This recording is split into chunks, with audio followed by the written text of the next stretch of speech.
tax? A lot of the question with carbon tax or cap and auction is how we're going to do it and where the money's going to go.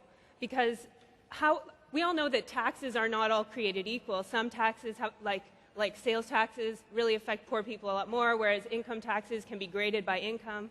Same thing is true with carbon taxes and cap and auction systems. It doesn't have to hit the poor hardest and first. It could very well hit the richest and the polluters hardest and first. It depends how we put it in and who's going to be paying the price of the pollution that's hurting everybody, especially the poor and especially the people who are living in polluted communities. So the next piece about that, depending on who we target first, the next piece is where we put the money.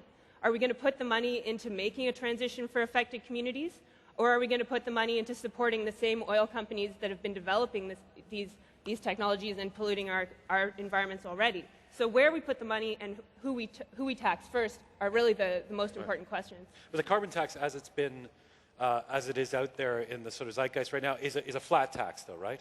It's not necessarily you wouldn't consider a progressive step.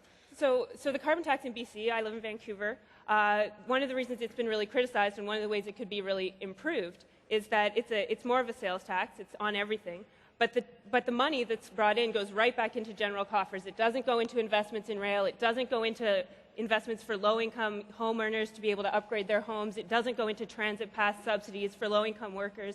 It could, it should, but it isn't. So the opportunity really is to move those forward over time and to put that money where it's needed so we can actually support and give all those right economic sort of triggers for companies and for communities to shift towards more green alternatives.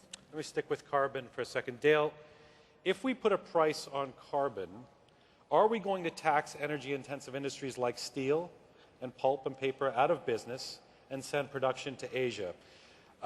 Will we still have energy-intensive industries at home if we go forward with carbon pricing? I'm obviously talking about people losing jobs. Yeah, and it's a legitimate concern that when we put a price on carbon, that there are industries that are globally competitive and that have very thin margins, like steel, pulp and paper, that will face greater costs than what we see elsewhere. And there are ways, absolutely, of addressing that. And I'll just give a couple. If we use 1990 as a baseline, what we've seen in Canada is that a lot of those manufacturing industries, steel, pulp, they've all actually reduced their emissions.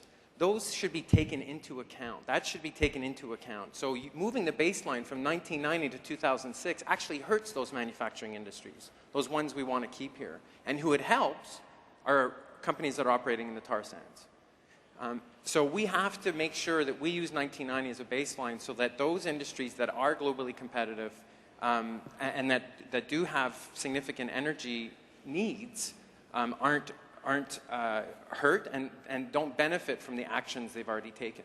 But the other thing that's important is that we have a global regime, and that's what's being talked about and negotiated right now at the UN, is having a regime that includes, for example, a sectoral agreement for all steel companies around the world so that there isn't this flight that happens from Canada to China or to India with respect to steel or cement manufacturing, or to Latin America in the case of pulp.